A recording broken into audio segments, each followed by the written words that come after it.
Hello everyone, welcome to my channel Syed Ashok. Friends, आज हम rural के मॉड्यूल बी में चैप्टर नंबर 11 का पार्ट 3 करेंगे और इसी के साथ चैप्टर नंबर 11 आपका ख़त्म हो जाएगा। तो रूरल नॉन फार्म सेक्टर में फाइनेंसिंग की बात कर रहे हैं। इस लेक्चर में हम हैंडीक्राफ्ट सेक्टर, क्वायर सेक्टर और सेरिकल्चर 3 और निपटाएंगे। ओके, तो हैंडीक्राफ्ट सेक्टर की अगर हम बात करें, हस्तशिल्प होता है फ्रेंड्स। ओके, जो हम हाथों से चीज़ें बनाते हैं, जैसे बहुत सारी चीज़ें हैं जो मतलब जो है गाँव में अगर आपने देखा हो, खास करके कलाकारी की जाती है, शिल्प बनाए जाते हैं, मिट्टी पर बनाई जाती, मिट्टी के बर्तन बनाए जाते हैं अच्छे, उन पर डिजाइनिंग की जाती है ना। या फिर जो है लोग वो बना लेते हैं, चटाई वगैरह बना लेते हैं अपने हाथों से ही, आपने देखा होगा, है ना। गोंदली, बहुत सारे नाम होते हैं, लोकल स्तर पर अलग अलग नाम होते हैं। तो हैंडीक्राफ्ट सेक्टर की हम बात करें, handicraft industry has a history of several centuries in India. हमारे देश में मतलब जो है हैंडीक्राफ्ट जो इंडस्ट्री है, हस्तशिल्प है, वो बहुत कई जो है शताब्दियों से मौजूद है। Crafts of India were well known to world over centuries. और हमारे देश का जो क्राफ्ट है, शिल्प है, उसके बारे में दुनिया भर को बहुत पहले से ही जानकारी है। Handicrafts industry of India comes under the unorganise sector of the village economy. जो हैंडीक्राफ्ट इंडस्ट्री है हमारे देश की, वो किस में आती है? अनऑर्गेनाइज सेक्टर में आती है, विलेज इकोनॉमी के। ओके, ये सेक्टर इंपॉर्टेंट है और इंटीग्रल एस्पेक्ट है लीगल और कॉटेज इंडस्ट्री का, sorry village and cottage industry का एक इम्पॉर्टेंट पार्ट है ये। इंडिया में जो हैंडीक्राफ्ट आइटम आते हैं उसमें लकड़ी के, है ना, पत्थर के, मेटल के, ग्लास के, बांस के, है ना, केन, मिट्टी, टेराकोटा, सेरेमिटिक्स, टेक्सटाइल, ये सारी चीज़ें जो है हैंडीक्राफ्ट के आइटम्स में आते हैं। मोस्ट पॉपुलर इनमें से हैंडीक्राफ्ट में ब्रासवेयर, पेन के होल्डर बनाना, है ना, वेसेस मतलब जो है जो गमले वगैरह, कैंडल्स, क्रिसमस के आइटम, मिट्टी के बर्तन, सेरेमिक पार्ट्स, कारपेट, है ना, चटाई वगैरह, and other product of papers. ठीक है, बहुत सारे स्टेट हैं हमारे यहाँ, जैसे Manipur, Tripura, Rajasthan, Gujarat, Kashmir, Maharashtra, Tamil Nadu, Kerala are popular for their handicraft collection and each state offer a wide range of handicrafts with its own identity. मतलब इन सभी राज्यों में हैंडीक्राफ्ट यानी कि हस्तशिल्प के चीज़ें बनाई जाती हैं और इनमें अपनी खुद की यूनिकनेस भी है। इकोनॉमिक इंपॉर्टेंस की अगर हम बात करें हैंडीक्राफ्ट सेक्टर की, तो most of the manufacturing setup have local employees and indigenous owner who operate such work from their home. ज़्यादातर में हैंडीक्राफ्ट सेक्टर में क्या होता है कि लोकल के एम्प्लॉय होते हैं, गाँव आस पड़ोस के एम्प्लॉय, जो ओनर होंगे, मालिक होंगे, वो भी यहीं के रहने वाले होंगे ज़्यादातर, और अपने घरों में ही इस काम को ज़्यादातर किया जाता है। उत्तर प्रदेश के अगर आप रहने वाले हैं तो सिकहुला वगैरह कहा जाता है, जो है वो जो शादी वगैरह में गिफ्ट किया जाता है। अगर आप दूसरे राज्य के हैं तो शायद ना जान पाएँ इस शब्द का मतलब, है ना।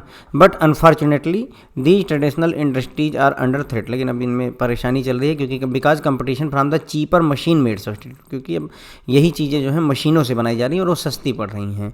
साथ ही साथ में पूंजी का ना होना, है ना, रिस्क का होना, ये सारी चीज़ें जो है मतलब होने की वजह से क्या हो रहा है कि ये इंडस्ट्री थोड़ा सा प्रॉब्लम में जा रही है। Handicraft is an important sector not only because of employment to local but also foremost source of foreign exchange earning for the nation and BOP, balance of payment. तो हैंडीक्राफ्ट सेक्टर जो है केवल इसलिए important नहीं कि ये local के लोगों को एम्प्लॉयमेंट देता है, बल्कि फॉरेन एक्सचेंज अर्न करने का भी बहुत अच्छा सोर्स है। आप देखिए 2019-20 में इन्होंने $3.53 बिलियन जो है कमा करके दिया था। सोचिए, बिलियन डॉलर, ओके, मजाक नहीं है अपने आप में। एक साल के अंदर इतने बिलियन की कमाई, और ये क्या किया हमने, एक्सपोर्ट किया था अपने हैंडीक्राफ्ट आइटम्स को। Indian handicraft are exported across geography, पूरी दुनिया में इसे भेजा जाता है।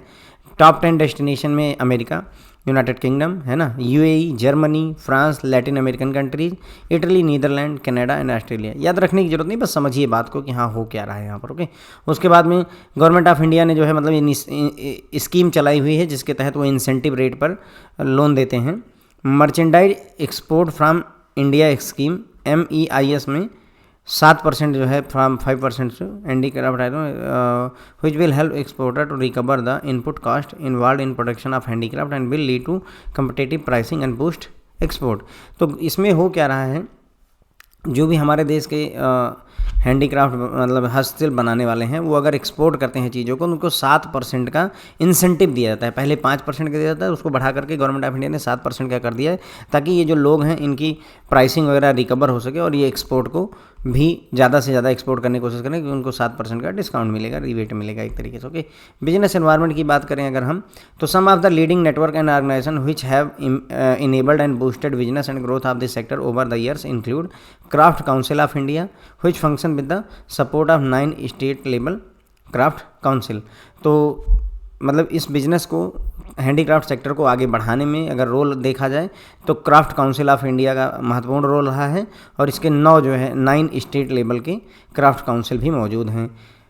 दस्तकार है, दस्तकार एक जो है क्या है, सोसाइटी फॉर क्राफ्ट है, 1981 में इस्टेब्लिश की गई थी, ताकि ये क्षमता बढ़ाने में, नए नए डिज़ाइन डेवलप करने में, मार्केटिंग सर्विसेज में मदद कर सके। क्राफ्ट बाज़ार लगाए जाते हैं, हस्तशिल्प के बाज़ार लगाए जाते हैं, ताकि जो ग्रामीण क्षेत्र के जो मिस्त्री हैं, कारीगर हैं, है ना, कलाकार हैं, उनको सीधे सीधे अर्बन कस्टमर के सामने प्रेजेंट किया सके, उनके काम को प्रेजेंट किया सके। उसके लिए क्राफ्ट बाज़ार वगैरह लगाया जाता है। किसके द्वारा? दस्तकार के द्वारा। दस्तकार क्या है? एक सोसाइटी फॉर क्राफ्ट्स है। ओके, उसके बाद में दस्तकारी हाट समिति है। दस्तकारी हाट समिति, हट होता है ना झोपड़ी वाला, वही। तो दस्तकारी हाट समिति है। It is engage in facilitating the craftsman in upgrading their skill. ये क्या करता है? उनकी स्किल बढ़ाने में उनकी मदद करता है, प्रोडक्ट इनोवेशन में उनकी मदद करता है, मार्केटिंग में भी मदद करता है, ताकि जो है क्राफ्ट बाज़ार के थ्रू या अर्बन हाट लगा करके कस्टमर से सीधे इनका प्रोडक्ट बेचा जा सके। ठीक है, अब कुछ नोटेबल जो नेटवर्क हैं, ऑर्गेनाइजेशन है जो कि इनको मदद कर रहे हैं, उनमें आता है Sasha association for craft producers, SASHA, Sasha association for craft producers, West Bengal का है। उसके बाद में सेवा है, सेल्फ एम्प्लॉयड वोमेंस एसोसिएशन। फिर आता है AIACA, all India artisans and craft worker welfare association है। ठीक है, उसके अलावा सोमिया कला विद्यालय जो कि कच्छ गुजरात में है, the handloom school Maharashtra Madhya Pradesh के महेश्वर में है, are offering coherent program for benefiting artisan entrepreneur. मतलब कहने का ये कॉलेज वगैरह हैं जो कि पढ़ाते हैं, सिखाते हैं। The handloom school Maheshwar Madhya Pradesh में है, कच्छ गुजरात में आपका सोमिया कला विद्यालय है। यहाँ पर अगर आप चाहें तो ये हस्तशिल्प में डिग्री वगैरह कर सकते हैं, अपनी कला को बूस्ट कर सकते हैं। Among the social enterprises and craft businesses, the Fabindia जो है लीडिंग ब्रांड है। आपने देखा ही होगा, फैब इंडिया के जो है मॉल्स वगैरह में लगे हुए होते हैं, शॉप्स खुली होती हैं।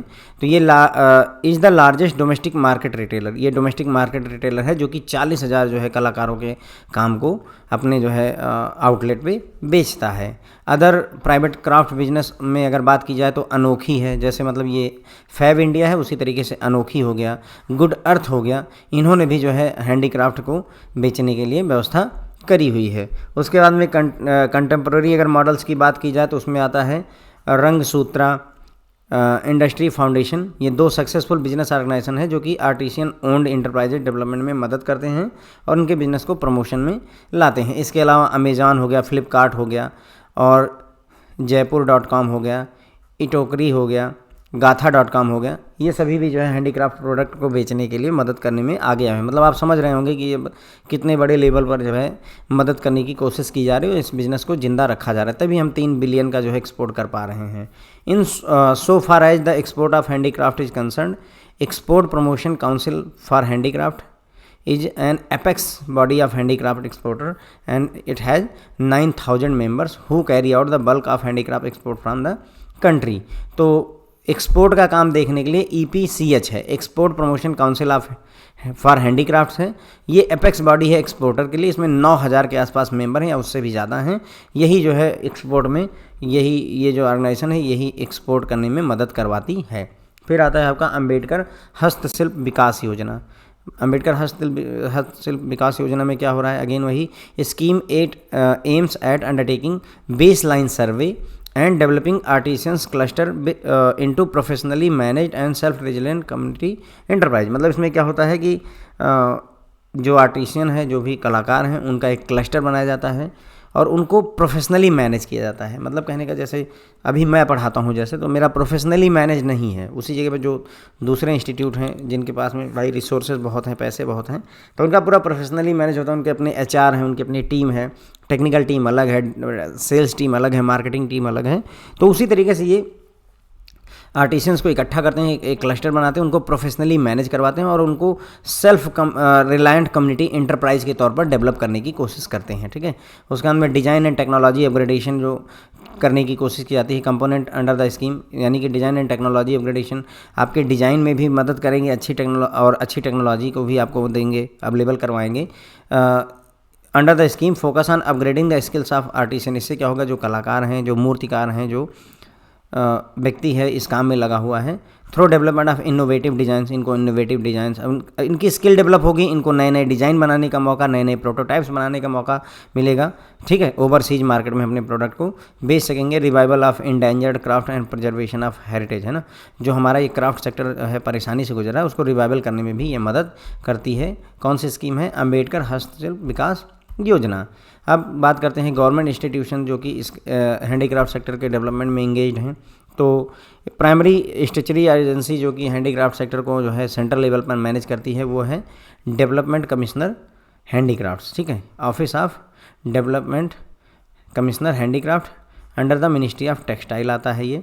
ठीक है, जिसके 6 रीजनल ऑफिस हैं, 5 research design technical development centres हैं, 52 handicraft marketing and service extension centre हैं, 23 केन एंड बैम्बू सेंटर हैं, 12 कारपेट वीविंग कम सर्विस सेंटर्स हैं। समझ रहे हैं आप, ये डेवलपमेंट कमिश्नर हैंडीक्राफ्ट जो का ऑफिस है ये मिनिस्ट्री ऑफ टेक्सटाइल के अंतर्गत आता है और इसके बहुत सारे ऑप्शंस अवेलेबल है। मतलब बहुत सारी चीज़ें, जैसे 6 तो रीजनल ऑफिस हैं, उसके अंदर में 5 इनके रिसर्च सेंटर हैं एक तरीके से, 52 इनके पास में मार्केटिंग एंड सर्विस प्रोवाइड करने के सेंटर हैं, 23 जो है केन और बांस वाले जो सेंटर हैं उनसे रिलेटेड चीज़ें देखते हैं, कारपेट बनाने के लिए 12 सेंटर्स जो कि कारपेट बनाते भी हैं और सर्विस भी प्रोवाइड करते हैं। तो मतलब अब ये सारी चीज़ें लगी हुई हैं पूरा इसमें। ठीक है, bamboo and cane development institute जो है अगरतला में है, Indian institute of carpet technology जो है भदोई उत्तर प्रदेश में है, national centre for design and product development metal handicraft society Moradabad UP में है। तो ये सारे इंस्टीट्यूट भी क्या कर रहे हैं, ये आपको हैंडीक्राफ्ट सेक्टर के लिए तैयार कर रहे हैं। ओके, फिर आता है council for handicraft development corporation. Council for handicraft development corporation ये एपेक्स बॉडी है, इसमें 29 स्टेट और सेंट्रल लेवल पर हैंडीक्राफ्ट डेवलपमेंट कॉरपोरेशन इस्टेब्लिश किए गए हैं। तो हैंडीक्राफ्ट डेवलपमेंट कॉरपोरेशन जो है उसकी एपेक्स बॉडी के तौर पर ये है आपका council for handicraft development corporation. उसके बाद में 1986 में NIFT इस्टेब्लिश किया गया था, national institute of fashion technology. National institute of fashion technology को 1986 में मिनिस्ट्री ऑफ टेक्सटाइल के अंतर्गत इसे इस्टेब्लिश किया गया था और ये जो है लीडर है फैशन एजुकेशन में, आपको फैशन की एजुकेशन प्रोवाइड करता है ताकि हम नॉलेज और एकेडमिक जो है फ्रीडम हम अवेलेबल अचीव कर सकें किस क्षेत्र में, फैशन के क्षेत्र में। तो ये भी अपने आप में एक मेजर रोल अदा कर रहा है।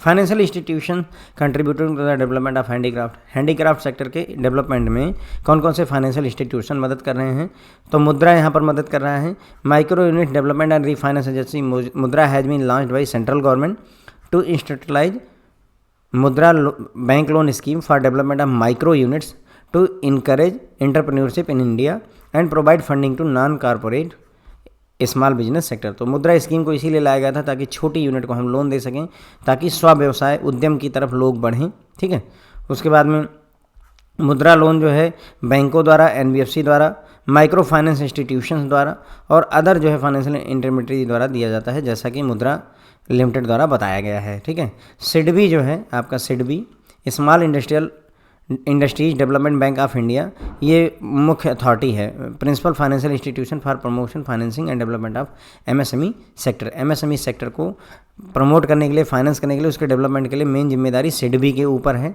ओके, उसके बाद में scheme for cane and bamboo craft, credit linked capital subsidy scheme CLCSS, technology upgradation fund scheme TUFS are implemented by ministry of textile in collaboration with SIDBI foundation for micro credit. ठीक है, तो मतलब ये सब स्कीमें चली हुई हैं जो कि इसको बढ़ावा दे रही हैं, जैसे scheme for cane and bamboo craft के लिए चली हुई है, credit link capital subsidy scheme चलाई गई है, टेक्नोलॉजी अपग्रेडेशन फंड स्कीम चलाई गई है, इसको मिनिस्ट्री ऑफ टेक्सटाइल द्वारा इम्प्लीमेंट किया जाता है, सिडबी और इनके मिनिस्ट्री ऑफ टेक्सटाइल और सिडबी के कोलोबोरेशन से इसे किया जा रहा है। ओके, तो ये हो गई, मैं दोबारा नहीं करवा रहा हूँ क्योंकि बहुत ज़्यादा काम की बातें दिखी नहीं वहाँ पे। उसी तरीके से अब आगे बढ़ेंगे, हम अगला सेक्टर लेंगे क्वायर सेक्टर। क्वायर सेक्टर का मतलब होता है फ्रेंड्स जो है जूट कहते हैं हिंदी में, ये नारियल के बाहरी छिलके से प्राप्त जो खुदरा रेशा होता है, इससे रस्सी, चटाई, गद्दे वगैरह बनाए जाते हैं, उसे ही क्वायर कहा जाता है। ओके, तो coir industry agro based rural industry होती है, एम्प्लॉयमेंट प्रोवाइड करती है लगभग 7 लाख वर्कर्स को in the major coconut producing state of the country. जहाँ पर नारियल बहुत होता है उन राज्यों में 7 लाख लोगों को जो है जॉब प्रोवाइड करने वाली इंडस्ट्री है। ये भी एक्सपोर्ट ओरिएंटेड इंडस्ट्री है, एक्सपोर्ट इसमें भी खूब होता है, जिससे हम जो है 2200 करोड़ रुपए फॉरेन एक्सचेंज के तौर पर हमने 2018-19 के दौरान कमाया था, 2200 करोड़ रुपए। ठीक है, processing activity centred on it provide employment opportunity to people in rural area of coconut producing state of the country, Kerala, Tamil Nadu, Karnataka, Andhra Pradesh, Telangana and Orissa. तो देखिए, कोकोनट प्रोड्यूसिंग जो राज्य हैं वहाँ पर जो जूट के प्रोसेसिंग में जो एक्टिविटीज़ होती हैं उनके थ्रू नौकरी मिलती है, एम्प्लॉयमेंट मिलता है उसी को प्रोसेस करने के लिए। और ख़ास करके ये केरल, तमिलनाडु, कर्नाटक, आंध्र प्रदेश, तेलंगाना और उड़ीसा में जो है ज़्यादा नारियल होते हैं, तो वहाँ पर ये इंडस्ट्री ज़्यादा फलती फूलती है। Since coir is labour intensive and export oriented industry, यानी यहाँ पर लेबर ज़्यादा चाहिए होता है और यहाँ पर ज़्यादातर चीज़ें एक्सपोर्ट की जाती हैं, विदेशों में बेची जाती हैं। तो गवर्नमेंट को जो है यहाँ पर इंपॉर्टेंट रोल प्ले करना होगा ताकि ये जो ट्रेडिशनल हमारी इंडियन इंडस्ट्री उसको रिवाइव किया सके, उसको ज़िंदा रखा जा सके। उसके लिए डिफरेंट स्कीम और प्रोग्राम भी लाए गए हैं। The opportunities to initiate manufacturing of value-added product and introducing scheme like स्फूर्ति क्वायर उद्यमी योजना has given strength to this industry। तो क्वायर उद्यमी योजना लाई गई, स्फूर्ति स्कीम लाई गई थी इस इंडस्ट्री को रिवाइव करने के लिए, मजबूत देने के लिए। स्फूर्ति होता है scheme of fund for regeneration of traditional industries. ठीक है, scheme of fund for regeneration of traditional industries स्फूर्ति होता है। The sector also offers employment opportunities in households, cooperative, NGO, manufacturers and exporters। ठीक है, तो इसमें एम्प्लॉयमेंट जो है आपको घरेलू लोगों को कोऑपरेटिव्स के थ्रू, NGO में, मैन्युफैक्चरिंग के काम में, एक्सपोर्ट के काम में मिलता है। Utilisation of coconut husk by coir industry is at current level is estimated around 40%। तो जो कोकोनट का हस्क होता है, ऊपर का जो छिलका होता है फ्रेंड्स, उसे जो है लगभग 40% जो है क्वायर इंडस्ट्री द्वारा यूज किया जा रहा है। जो लेटेस्ट अवेलेबल डेटा है उसके हिसाब से टोटल प्रोडक्शन जो कोकोनट का है वो लगभग 24,000 मिलियन नट है। सोचिए, 1 मिलियन में 10 लाख होते हैं, उसको मल्टीप्लाई करिए 24,000 से, इतने जो है नारियल प्रोड्यूस होते हैं। Coir and coir products are now exported to 110 countries all over the world. यानी क्वायर और क्वायर का प्रोडक्ट जो होते हैं, जूट और जूट से रिलेटेड जो प्रोडक्ट होते हैं, 110 देशों में बेचे जाते हैं, भेजे जाते हैं, एक्सपोर्ट किए जाते हैं। Most of the coir unit in country are located in rural areas and workers belong to economically or socially weaker section of the society. ज़्यादातर ये जो जूट उत्पादन यूनिटें हैं वो ग्रामीण क्षेत्रों में हैं और इसमें जो वर्कर काम करते हैं वो या तो फाइनेंशियली या सामाजिक तौर पर गरीब हैं, कमज़ोर हैं, वही लोग इसमें काम करते हैं। ऐसा एस्टिमेट किया गया कि 80% of work force in this sector are women. 80% औरतें काम करती हैं इस सेक्टर में। Hence industry contribute significantly to women empowerment. तो हम कह सकते हैं अगर 80% औरतों को ये रोज़गार देता है तो ये वोमेन एम्पावरमेंट का काम कर रहा है। Coir extracted from coconut is fibre of the future. जो कोकोनट से हम जूट निकालते हैं उसे फाइबर ऑफ द फ्यूचर कहा जाता है। ये सवाल आपसे पूछा जा सकता है कि फाइबर ऑफ फ्यूचर किसे कहते हैं, तो क्वायर को कहते हैं। Okay, non conventional products from coir industry is coir Bhoovastra. ठीक है, coir Bhoovastra are coir geo textile commonly being used in soil bio engineering application soil erosion. देखिए, क्वायर भूवस्त्रा क्या होता है, मान लीजिए ये तालाब है, ठीक है, या खेत है आपका, और यहाँ पर जो है जो ये मिट्टी है ये जो है बह के यहाँ जो है सॉयल इरोजन हो रहा था। तो आप क्या करेंगे, ये जो जूट से बना हुआ भूवस्त्रा होगा, एक तरीके का समझ लीजिए, क्या बोलें, साड़ी आपने देखी हो, अब वो समझ लीजिए कि जूट से बनी हुई साड़ी है, उसको यहाँ पर आपने लगा दिया यहाँ पे ऐसे, तो क्या होगा कि वो बारीक, मतलब उसमें छेद तो होंगे लेकिन बहुत बारीक से होंगे, तो वो क्या करेगा, मिट्टी का उतना ज़्यादा जो है क्षय नहीं होने देगा, मिट्टी का इरोजन मतलब इतना ज़्यादा नहीं होगा। एक तरीके से उसको हमने ढक दिया, एक तरीके से वही चीज़ है, तो इसे क्वायर भूवस्त्रा कहते हैं। ओके, उसके बाद में coir board is implementing certain sector focused scheme. तो क्वायर बोर्ड ने कुछ स्कीमें इम्प्लीमेंट की हैं जिनके बारे में हम बात करने वाले हैं। Objective of the scheme are to provide modern infrastructure facility to production unit resulting in improvement of productivity and quality, to support the establishment of new state of art coir processing unit, to spread the industry to potential area. तो technology upgradation मतलब technology को upgrade करेंगे, जो technology तुम use कर रहे हो उससे नई टेक्नोलॉजी, अच्छी टेक्नोलॉजी आपको प्रोवाइड कर दी जाएगी। ठीक है, तो इस स्कीम का उद्देश्य है मॉडर्न इंफ्रास्ट्रक्चर फैसिलिटी को प्रोवाइड करना, ताकि आप बेहतरीन क्वालिटी के इम्प्रूव प्रोडक्टिविटी के साथ में अच्छे प्रोडक्ट आप लॉन्च कर सकें। ओके, तो ये होता है, ये है स्कीम टेक्नोलॉजी अपग्रेडेशन की। ठीक है, क्वायर उद्यमी योजना के बारे में बात की थी। क्वायर उद्यमी योजना क्या है? It is a credit linked subsidy scheme, यानी कि आपको लोन दिया जाएगा, उसमें सब्सिडी प्रोवाइड की जाएगी। Scheme provides assistance for setting up any type of coir unit. किसी भी तरीके की क्वायर यूनिट अगर आप स्टेब्लिश करना चाहते हैं तो उसके लिए आपको लोन मिलेगा। Maximum admissible cost of the project under scheme is 10 lakh plus working capital which shall not exceed 10%, not exceed 25% of the project cost. देखिए, बोल रहे हैं कि मैक्सिमम एडमिसिबल कास्ट जो होगी इस स्कीम के तहत 10 लाख रुपए और प्लस वर्किंग कैपिटल, ये हो सकती है प्रोजेक्ट की कास्ट, और वो जो है एक्सीड नहीं करनी चाहिए कितना, 25% ऑफ प्रोजेक्ट कास्ट थे। ओके, तो प्रोजेक्ट कास्ट से 25% से ज़्यादा एक्सीड ये नहीं करना चाहिए, 10 लाख प्लस वर्किंग कैपिटल। उसके बाद में pattern for assistance under scheme is 40% of the project cost government of India subsidy, 55% loan from the bank and 5% beneficiary contribution. तो इसमें क्या होता है कि जो भी आप प्रोजेक्ट लगाओगे उसमें से 40% गवर्नमेंट ऑफ इंडिया आपको सब्सिडी दे देगी, 55% आपको बैंक से लोन मिल जाएगा और 5% जो है आपको खुद जो है अरेंज करना पड़ेगा। स्किल अपग्रेडेशन एंड महिला क्वायर योजना है।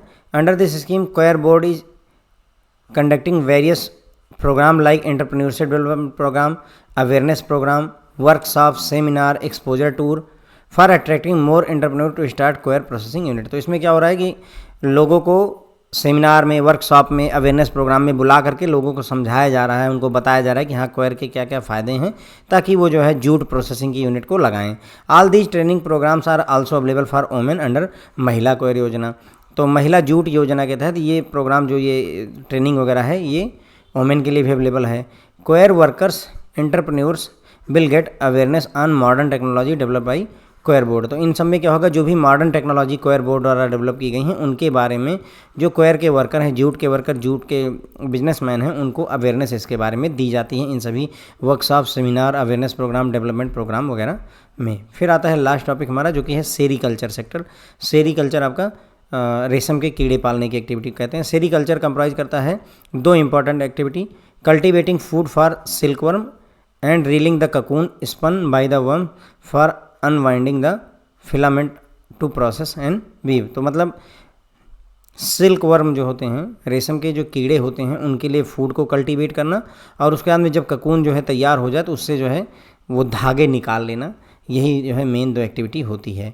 Domesticated silk worm such as Bombyx mori are fed mulberry leaves to obtain mulberry silk, the leading silk variety in India. तो घरेलू जो हमारे यहाँ सिल्क वर्म है, रेशम के कीड़े हैं, उनमें से नाम है बॉम्बॉक्सी मोरी। ठीक है, इनको क्या किया जाता है, सहतूत बोलते हैं फ्रेंड्स। मलबरी आपने देखा होगा, सहतूत की पत्तियाँ खिलाई जाती हैं, यानी ये सहतूत के पेड़ों पर पाए जाते हैं जनरली, उसी की पत्ती को खाते हैं जिससे हमें मलबरी सिल्क मिलता है। उसी मलबरी लीव को खा करके ये मलबरी सिल्क बनाते हैं। ओके, तो मलबरी सिल्क जो है लीडिंग वेराइटी है सिल्क में। ओके, लेबर इंटेंसिव इंडस्ट्री ये भी है। लो गेस्टेशन पीरियड मतलब इसमें ज़्यादा समय नहीं लगता, आप प्रोडक्शन आपने कीड़े पाले और थोड़े समय में आपको सिल्क मिलने लगेगा। रिटर्न भी अच्छा होता है। Sericulture industry provide gainful employment to weaker and marginalise section of the society. तो ये क्या है कि कमज़ोर वर्ग के और जो कमज़ोर वर्ग है उनके लोगों को अच्छा मौका देता है कमाई करने का। लेबर इंटेंसिव होती है ये भी इंडस्ट्री। ओके, तो बस फ्रेंड्स इसी के साथ में ये लेक्चर हमारा खत्म होता है और चैप्टर नंबर 11 भी यहीं पे खत्म होता है। जितनी इंपॉर्टेंट बातें थी लगभग मैंने सारी कवर कर दी हैं। होप है आपको ये पसंद आएगा। Thank you so much.